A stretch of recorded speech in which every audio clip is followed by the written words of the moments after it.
The fluorescent lights buzzed overhead as Sarah wiped down the counter for the third time that night.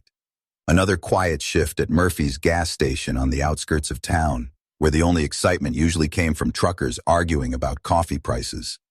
At 52, with graying hair pulled back in a simple ponytail and reading glasses perched on her nose, she looked like any other small-town clerk counting down the hours until dawn. The regular customers knew her as the polite woman who always remembered their usual orders and never complained about working the graveyard shift. What they didn't know was that those steady hands had once diffused improvised explosive devices in the mountains of Afghanistan. Those calm eyes had seen things that would break most people, and that quiet demeanor, it was the mark of someone who had learned to stay invisible, to blend in, to observe everything while revealing nothing. Tonight, 3 armed men were about to discover that the unassuming gas station clerk they'd chosen as an easy target had spent 15 years as a special forces operative. They thought they were robbing a helpless woman. They had no idea they were about to face a warrior. The digital clock on the register read 2:47 a.m. when Sarah heard the rumble of the old Chevy pulling into the parking lot.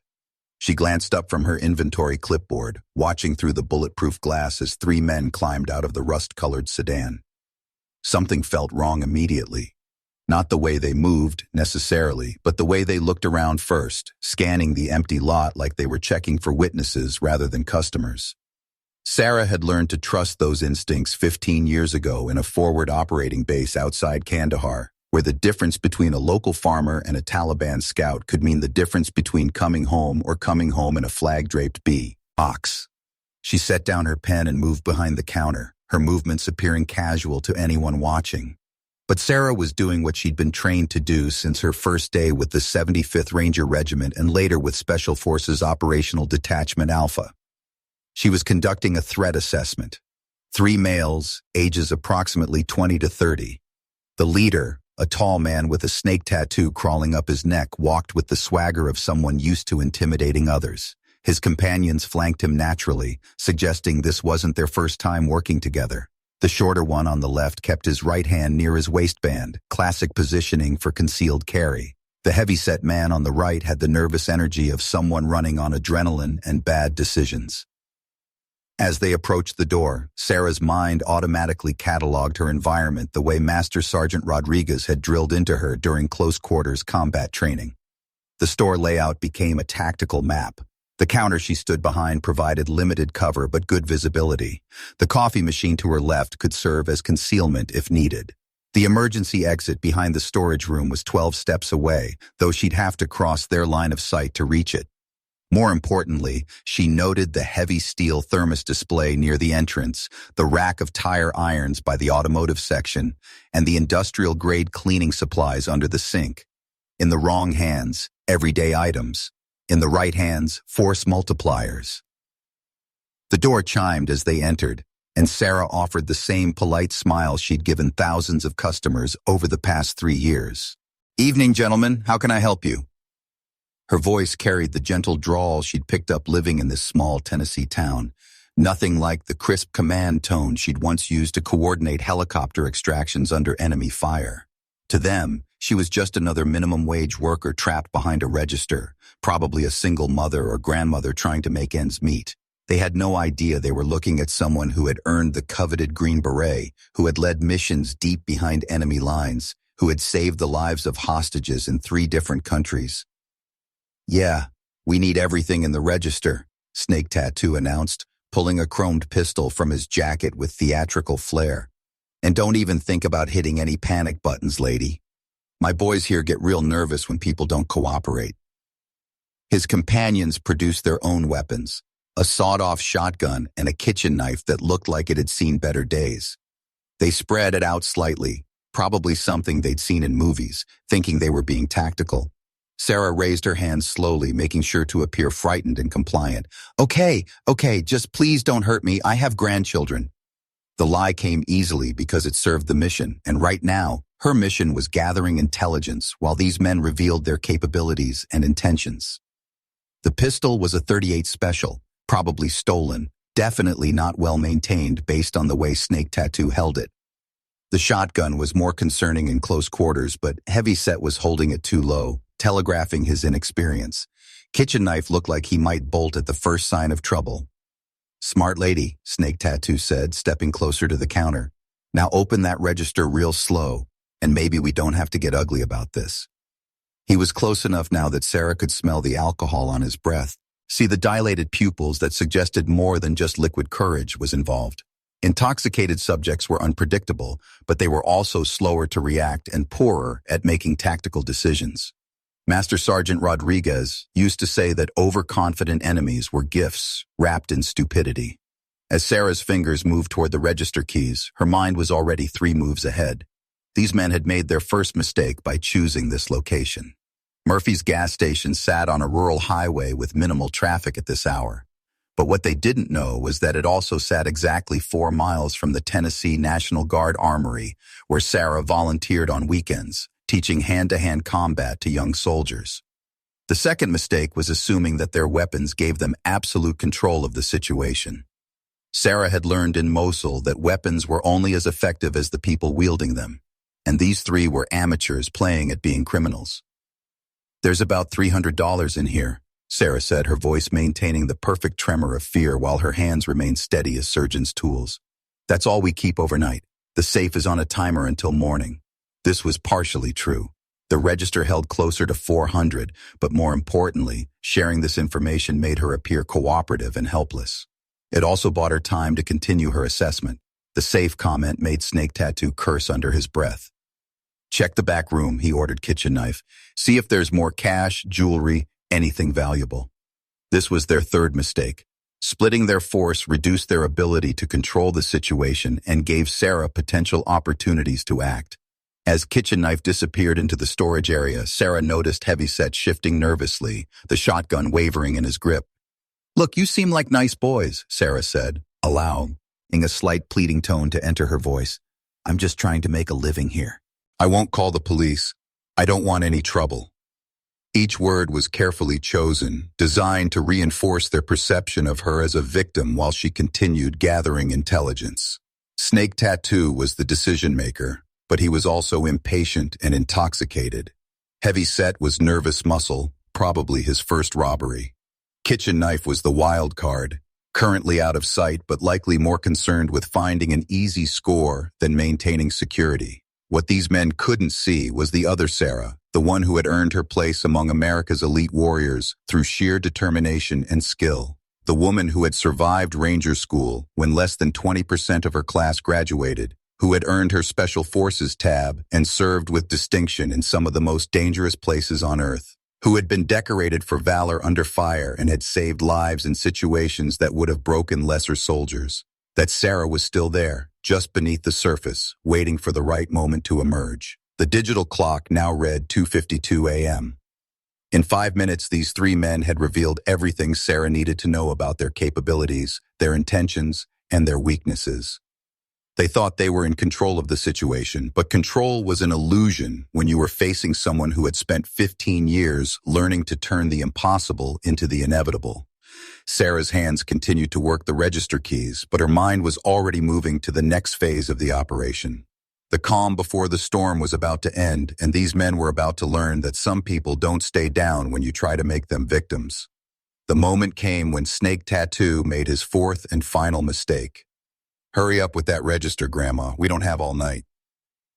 He stepped forward, pressing the barrel of his pistol against the bulletproof glass that separated them, his attention focused entirely on the cash drawer Sarah was slowly opening. In that instant, he forgot the first rule of controlling a situation. Never lose sight of your subject. Sarah's 15 years of Special Forces training had taught her to recognize these moments, when overconfidence created opportunity and carelessness opened the door to decisive action.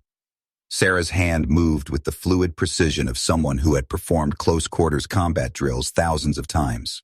Her fingers found the panic button beneath the counter, not to activate it, but to retrieve the heavy steel letter opener she'd deliberately placed there months ago when she first started working nights. In the military, they called it force preparation, positioning assets for potential future operations. Civilian Sarah had followed Soldier Sarah's instincts without even realizing it. The letter opener flew from her hand with the accuracy of countless hours spent training with improvised weapons, striking Snake Tattoo's wrist with surgical precision just as Master Sergeant Rodriguez had taught her during their sessions on pressure point manipulation. The gun clattered to the floor as Snake Tattoo howled, clutching his suddenly nerveless hand. But Sarah was already moving, her body flowing over the counter with an athletic grace that seemed impossible for a middle-aged gas station clerk. Heavyset swung the shotgun toward her, but his movements were telegraphed and clumsy compared to the insurgents she'd faced in Helmand Province. Sarah's shoulder drove into his solar plexus with the full force of her momentum, a technique perfected during urban warfare training when every building could hide an enemy and every corner could conceal death. "What the hell?" Heavyset gasped, doubling over as the shotgun fell from his grip. Sarah didn't waste time with explanations. Her elbow came up in a sharp arc, connecting with his temple in a move that would have made her hand-to-hand combat instructors proud. Heavyset crumpled to the linoleum floor, unconscious before he hit the ground. 2 down, 1 to go, and Kitchen Knife was still in the back room, probably stuffing energy drinks into his pockets and missing the entire show. Snake Tattoo was fumbling for his weapon with his left hand, cursing and bleeding from where the letter opener had found its mark. Sarah's boot connected with his wrist before his fingers could close around the grip, sending the pistol skittering across the floor toward the automotive section. "Stay down," she commanded, and suddenly, the gentle Tennessee drawl was gone, replaced by the authoritative voice of someone accustomed to being obeyed in life-or-death situations.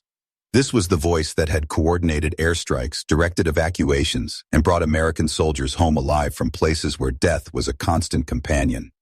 "You're just a clerk," Snake Tattoo wheezed, staring up at her with a mixture of pain and disbelief. "How did you—" "Staff Sergeant Sarah Mitchell, United States Army Special Forces," she replied, placing her boot firmly on his chest to keep him pinned. 15 years active duty, 3 combat deployments, and currently having a very bad night thanks to you and your friends here." The words felt strange after 3 years of hiding that part of herself, but they also felt right. Like putting on an old uniform that still fit perfectly despite the pass's age of time. Kitchen Knife chose that moment to emerge from the storage room, arms full of merchandise and a confused expression on his face. He dropped everything when he saw his companions on the floor and Sarah standing over them like some sort of avenging angel in a gas station uniform. "What happened to—" he started to ask, then noticed the knife in his own hand as if seeing it for the first time. "Son, I'm going to give you one chance to make a smart decision," Sarah said, her voice carrying the calm authority of someone who had talked armed insurgents into surrender in places where negotiation meant the difference between mission success and body bags. "Put that knife down, lie face down on the floor with your hands behind your head, and wait for the police to arrive. Or try to be a hero and discover exactly what 15 years of Special Forces training looks like when applied to someone threatening innocent people." Kitchen Knife looked at the blade in his hand, then at his unconscious partner and his bleeding leader, then back at Sarah.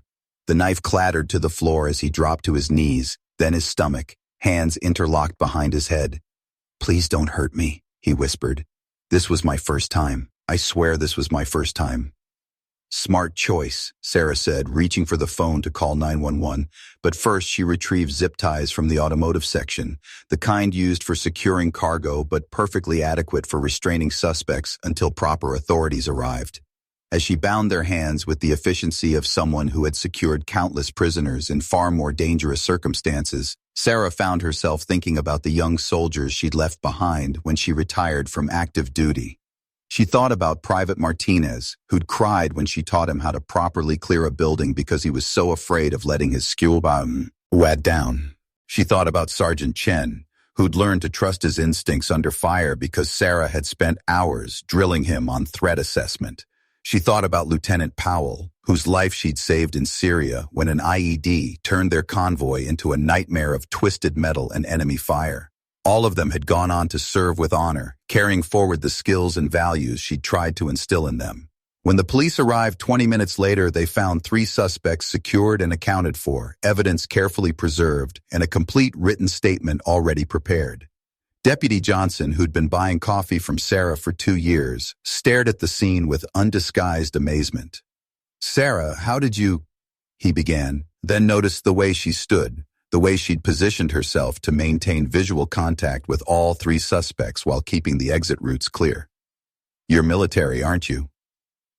"Was," Sarah corrected, but she was smiling for the first time in hours.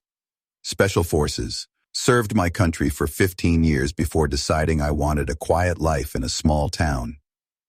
She gestured at the three would-be robbers, now conscious but thoroughly subdued. Turns out quiet is a relative term. As the suspects were loaded into patrol cars and statements were taken, Sarah found herself reflecting on the strange turns life could take. 3 years ago, she'd hung up her uniform and moved to Tennessee, thinking her days of serving and protecting were behind her. She'd wanted anonymity, a chance to be ordinary after years of being extraordinary. But tonight had reminded her that once a soldier, always a soldier. The uniform might change, but the oath to defend the innocent remained constant.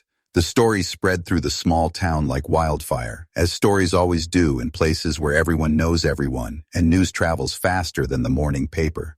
Sarah Mitchell, the quiet gas station clerk who remembered everyone's coffee order, was actually a decorated Special Forces veteran who'd served her country with distinction in some of the most dangerous places on Earth.